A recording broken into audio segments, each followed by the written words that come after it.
देव ऋषि नारद जी आए तो उस समय वेदव्यास जी ने अपने गुरुदेव का पूजन किया, उन्हें आसन दिया। उस समय देव ऋषि नारद जी जब वेदव्यास जी के मुख को देखते हैं, बड़ा उदास है, तो क्या कहते हैं देव ऋषि नारद जी? पराशर्य महाभागा भवता कच्चित आत्मानम परितुष्यति शारीरम आत्मा मानसे हे भोवा।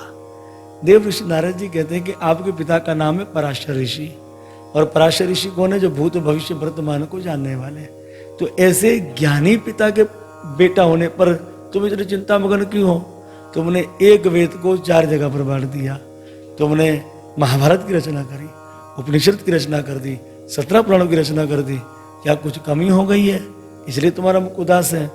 जब इस तरह से कहा तो वेदव्यास जी ने देव ऋषि नारद जी से कहा कि आपने ठीक कहा, आप ब्रह्मा जी के बेटा हो, भगवान के परम भक्त हो, भगवान के धाम में आपका आना जाना लगा रहता हैगा, मेरे दुख का कारण आप ही बता दीजिए।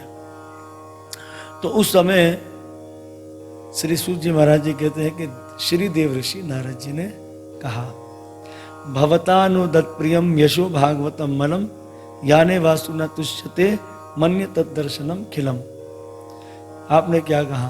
कहीं आपने लिख दिया दान करो कल्याण होगा, कहीं आपने लिख दिया व्रत करो कल्याण होगा, कहीं आपने कह दिया ध्यान करो कल्याण होगा, कहीं कहीं कहीं आपने लिख दिया यज्ञ करो कल्याण होगा, कहीं युद्ध लिख दिया, पर भगवान और भगवान के भक्तों का चरित्र आपने विस्तार से नहीं लिखा। इसलिए हे वेदव्यास जी, आपका मन असंतुष्ट है। तो हे व्यास जी, मैं किसी और का नहीं, मैं आपको अपना चरित्र सुनाता हूँ कि मैं पिछले जन्म में कौन था? मैं दासी पुत्र था। अहम पुरातीत भवे भवनम मुने दास्य तु कस्य वेदवादी नाम निरूपितो बालकम एवं योगी नाम। कि मैं पिछले जन्म में दासी पुत्र था और मेरी माँ एक वेदवादी ब्राह्मण का पूजन सेवन करती थी, सेवा करती थी उनके यहाँ। और जिन ब्राह्मण देव की मेरी माँ सेवा करती थी वे भी संतों की सेवा करते थे। चातुर्मास हुआ, संतों की टोली आ गई, ब्राह्मण देव के यहाँ ठहरी। उस समय वे ब्राह्मण देव ने हमारी माँ को संतों की सेवा में लगा दिया। हे व्यास जी, मैं 5 साल का बालक था, मैं भी अपनी माता के संग संतों की सेवा करता था। संत लोग जब भगवान की कथा कहते थे, मैं बड़े प्रेम से कथा को श्रवण करता था। संत लोग जब भगवान का कीर्तन करते, मैं कीर्तन करता था। संत लोग मस्ती में झूमते नाचते तो मैं भी नाचने लग जाता था। हे व्यास जी, जब संत लोग भोजन करते थे मैं उनके झूठे पत्तल उठाता था। एक दिन मैंने संत महाराज से कहा कि प्रभु, अगर आपकी अनुमति हो तो मैं ये आपका जूठन खा सकता हूँ। तो उस समय संतों ने हमें जूठन खाने की अनुमति दे दी, तो मैं बड़े प्रेम से वो जूठन को खा लेता था। हे व्यास जी, चातुर्मास ऐसा चला गया पता ना लगा। संत जब जाने लगे तो हमने कहा, हे संत भगवान, हम भी आपके संग चलेंगे। उस समय हमारी माँ ने संतों के संग जाने से रोक दिया। संतों ने कहा, बेटा जो काम तुम जंगल में जाकर करोगे वो काम तो घर में ही कर लो, हम तुम्हें मंत्र देते हैं। तो इसको कहते हैं वासुदेव गायत्री मंत्र। तो इस मंत्र का हम उच्चारण कर सकते हैं माइक पर गायत्री मंत्र का उच्चारण हम लोग नहीं कर सकते, हम वैष्णव में मना हैगा। तो यह है वासुदेव गायत्री मंत्र। नमो भगवते तुभ्यम वासुदेवाय धीमहि प्रद्युम्नाय अनिरुद्धाय नमः संकृष्णाय च। मुझे ये मंत्र दे दिया। अब देव ऋषि नारद जी इस मंत्र की खूब माला करें, वैराग्य होने लगा कि मैं भी वन में जाऊंगा। और मुस्कुराता माता जी का मुख देखते तो ठहर जाते थे। देव ऋषि नारद जी कह रहे, वेदव्यास जी, एक दिन हमारी माँ गौशाला में दूध लेने के लिए गई, संध्या वेला हो गई, एक सर्प के ऊपर हमारी माँ ने पैर रख दिया और उस सर्प ने हमारी माँ को काट लिया।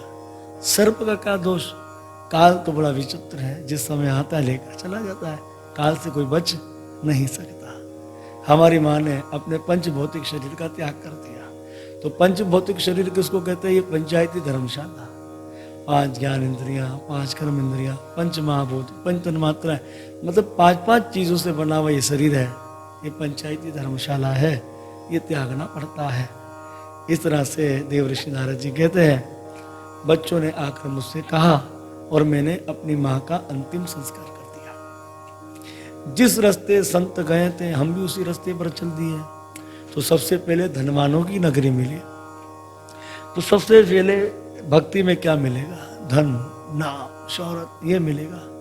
अब ये फैसला आपके ऊपर कि आप करना क्या चाहते हैं। वो कहते हैं कि नाम बलाई जब से आई तब से किस्मत फूटी, स्वामी स्वामी भजने लागे लगन राम से छूटी।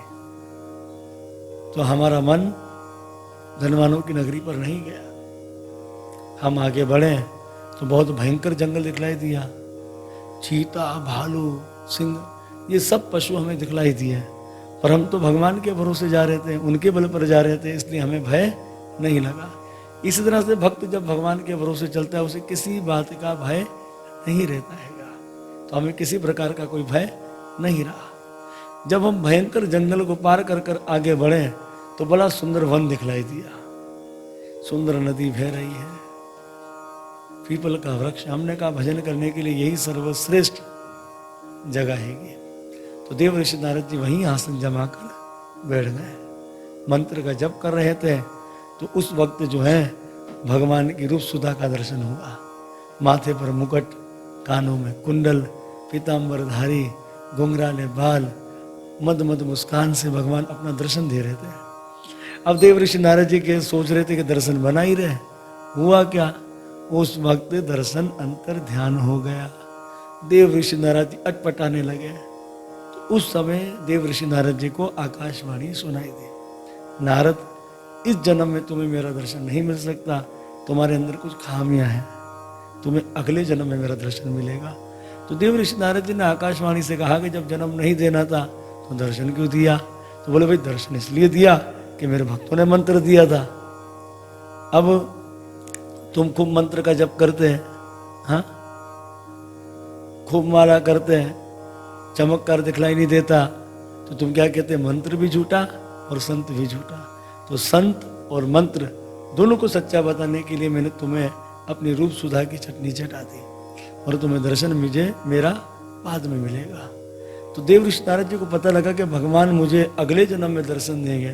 तो देव ऋषि नारद जी दिन रात यही चिंता करते थे कि कब मेरा ये शरीर छूटे और कब मैं भगवान को प्राप्त कर लूँ। इस तरह से देव ऋषि नारद जी कहते हैं, हे व्यास जी, समय आने पर जब भगवान संसार को समेट रहे थे तो ब्रह्मा जी को नींद आई।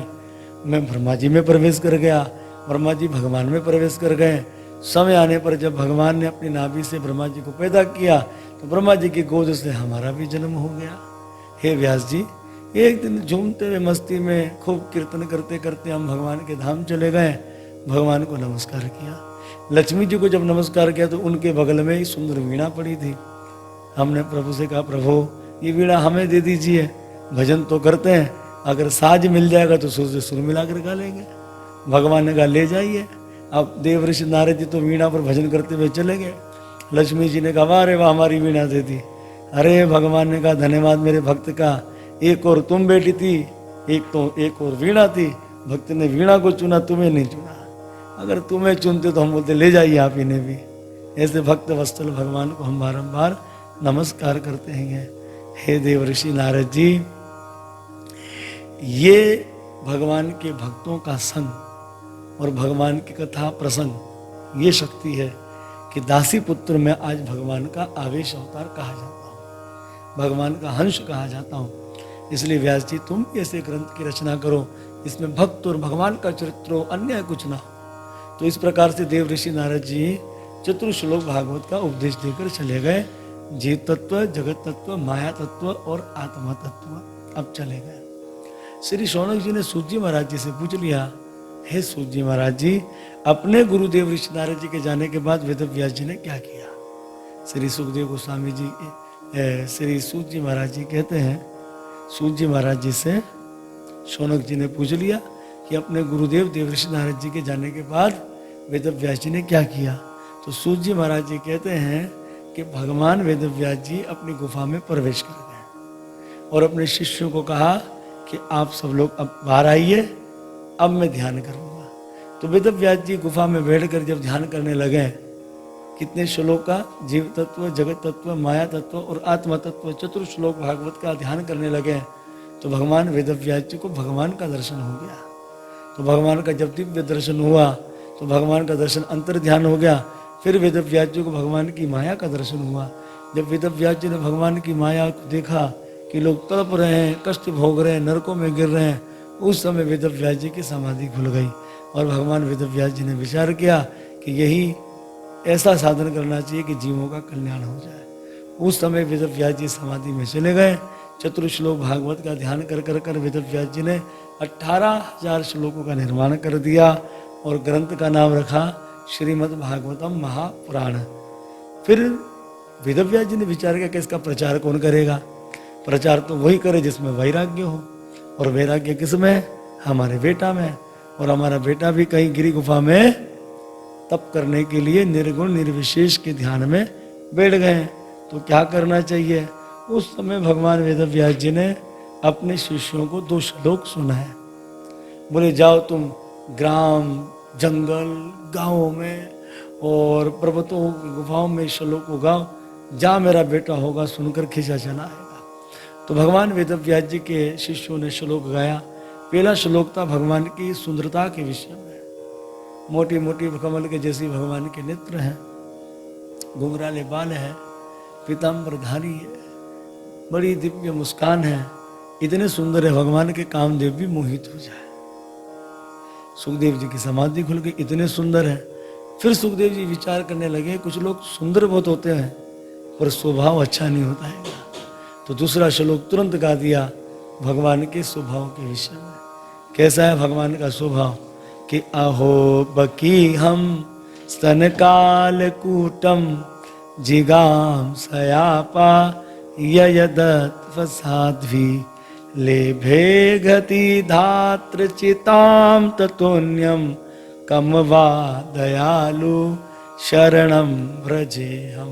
अहो बकी हम, बक्कासुर की बहन, ना तो नाम अच्छा ना तो काम अच्छा, पूतना इनके बच्चों को मारना ये इसका नाम था। काम कृष्ण को मारने के लिए आई। वाह प्यारे, सारी बुराइयों को एक और कर दिया।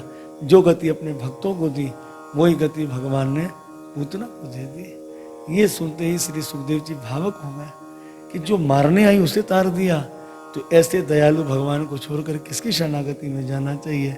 श्री सुखदेव गोस्वामी जी दौड़े दौड़े आए, श्री व्यास जी के शिष्यों के चरणों में नमस्कार किया और कहा कि जो आपने हमें श्लोक सुना है ये भी हमें सीखना है, और इसके अन्यथा और भी आप हमें श्लोक सिखाइए।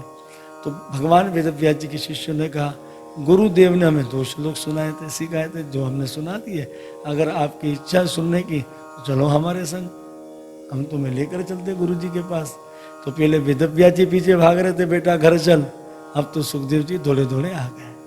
श्री सूत जी महाराज जी कहते सोनकादिक ऋषियों, जिस समय भगवान वेदव्यास जी श्री सुखदेव गोस्वामी जी को भागवत पढ़ाते थे उस समय भी हमने इस कथा को श्रवण किया।